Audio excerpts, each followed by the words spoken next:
Halo guys, berjumpa lagi di My Club ID. Kali ini kita akan membawakan video tentang Intel dan Aorus. Tonton video ini sampai selesai.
Mungkin teman-teman ini adalah salah satu pemilik spesifikasi komputer yang ada di depan saya.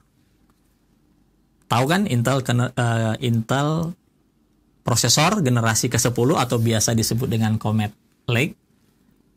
Jadi saya yakin ada beberapa dari kalian yang menggunakannya. Dan di video kali ini kita akan menunjukkan bagaimana kita bisa meningkatkan kinerja prosesor yang tidak memiliki kemampuan overclocking dan motherboard yang tidak memiliki kemampuan overclocking juga. Seperti kita tahu bersama, untuk melakukan overclocking atau meningkatkan frekuensi dari prosesor di Intel, kita wajib menggunakan dua komponen. Pertama adalah prosesor yang di belakangnya itu ada K, dan motherboard yang di depannya chipsetnya ada huruf Z. Untuk kasus yang sekarang ini dengan Comet Lake, ya kita harus pakai prosesor 10900K, 10850K, 10700K, 10600K. Dengan kombinasi motherboard berbasis chipset Z490. Itu wajib.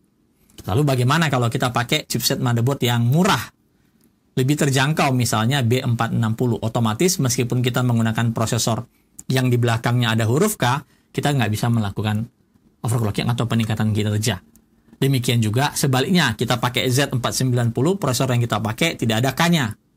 Ya. Nah, dari kondisi yang ada itu tadi, prasyarat untuk melakukan peningkatan kinerja atau dibilang overclocking juga nggak tepat juga ya. Karena sebenarnya turbo boost yang ada di prosesor Intel itu juga sudah masuk dalam kategori overclocking.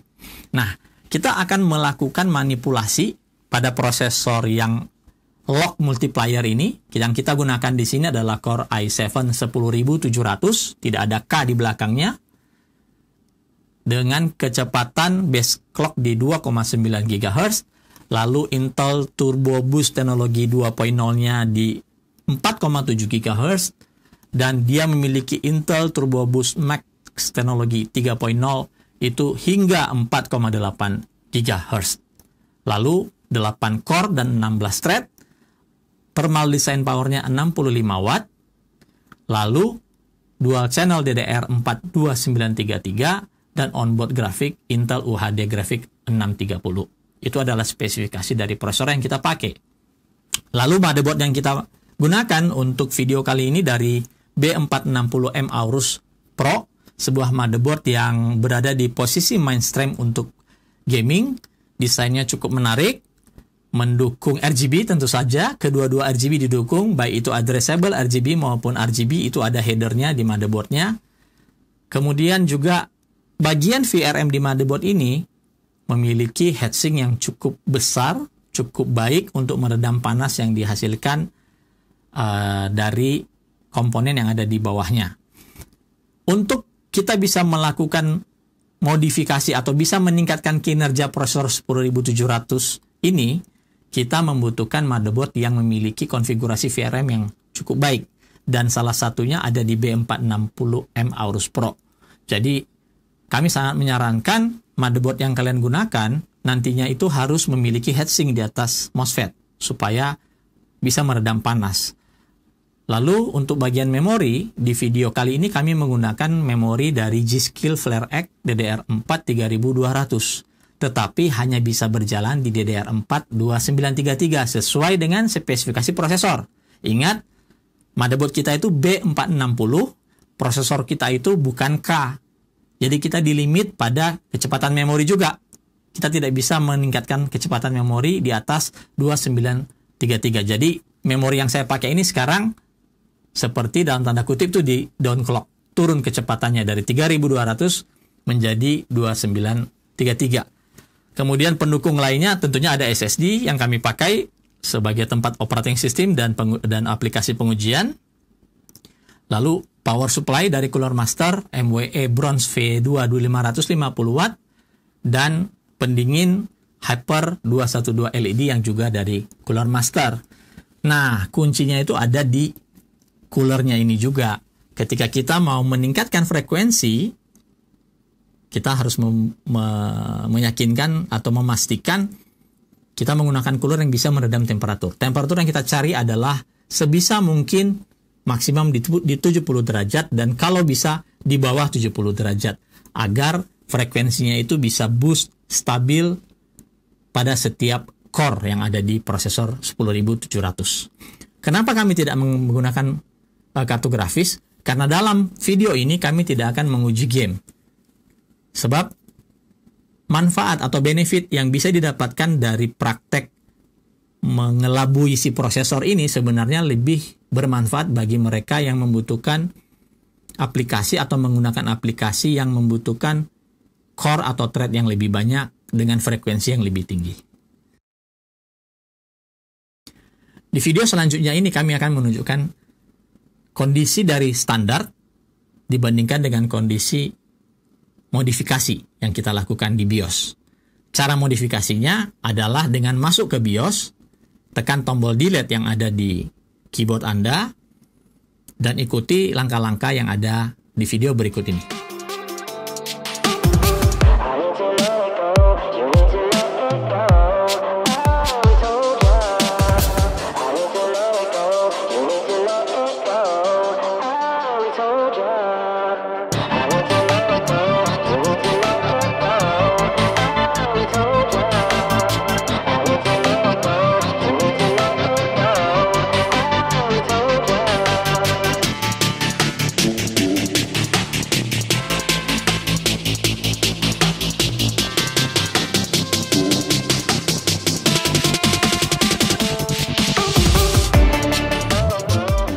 Video selanjutnya kita membandingkan setelah kita melakukan perubahan di BIOS tadi dengan sebelum melakukan perubahan.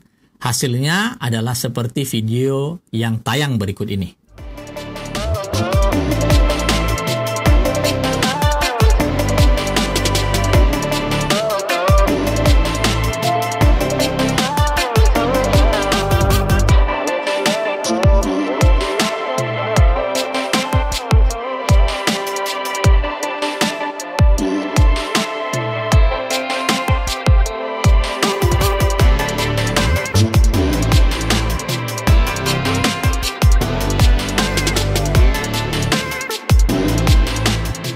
Ini adalah kondisi default. Kita bisa melihat ketika dibebani sebuah aplikasi seperti Cinebench R20, frekuensi di masing-masing core-nya itu turun di bawah 4 GB.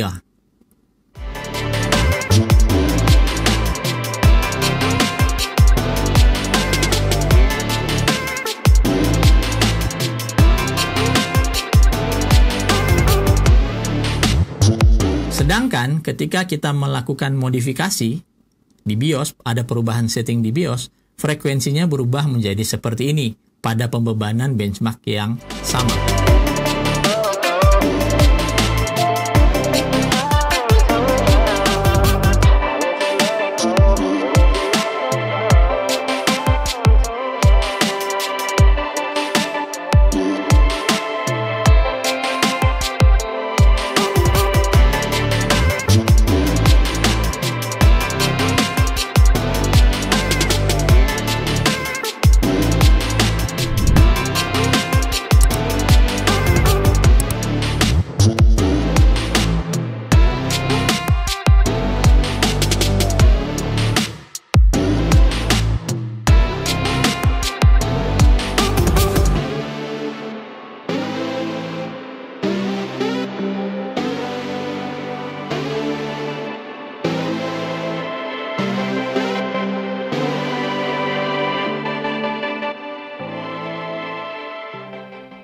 Perbandingan konsumsi daya bisa juga dilihat pada masing-masing video tadi. Di bagian bawah tertera kami mengambil cuplikan dari power meter ketika kami menjalankan aplikasi SignBench R20.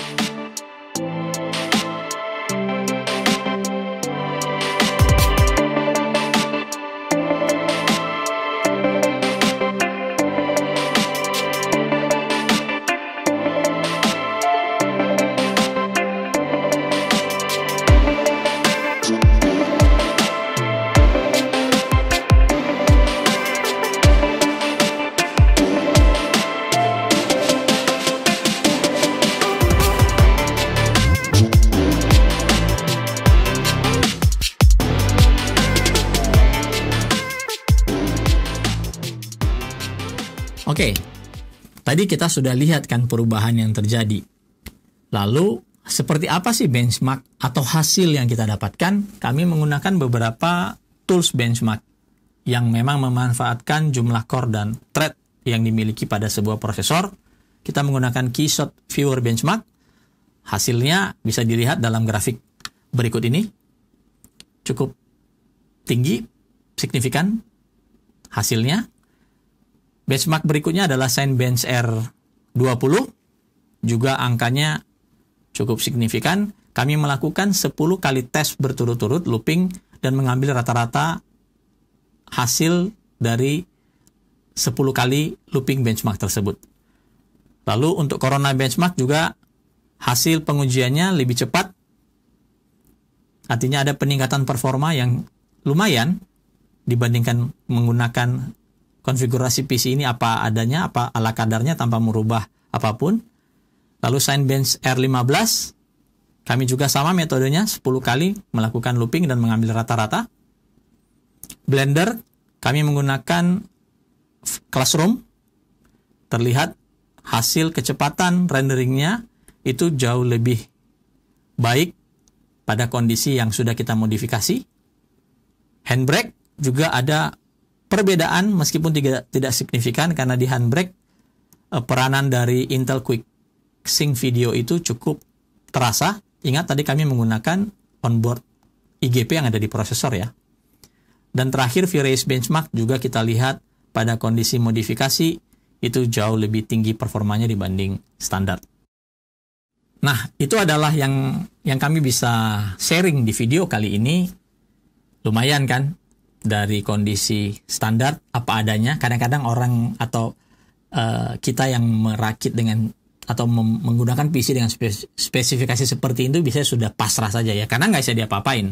Namun ternyata terbukti kita bisa meningkatkan performanya sehingga value atau nilai tambah dari uang yang kita investasikan untuk merakit PC ini terlihat lebih tinggi daripada sebelumnya. Oke, itu saja sharing video dari kami kali ini. Jangan lupa untuk subscribe channel ini bila kalian merasa channel ini berguna, dan juga thumbs up bila video kali ini juga bermanfaat bagi kalian, serta kami juga menunggu komentar serta saran-sarannya di kolom komentar. Stay safe, tetap sehat, dan sukses selalu untuk kita semuanya. Sampai ketemu di video berikutnya.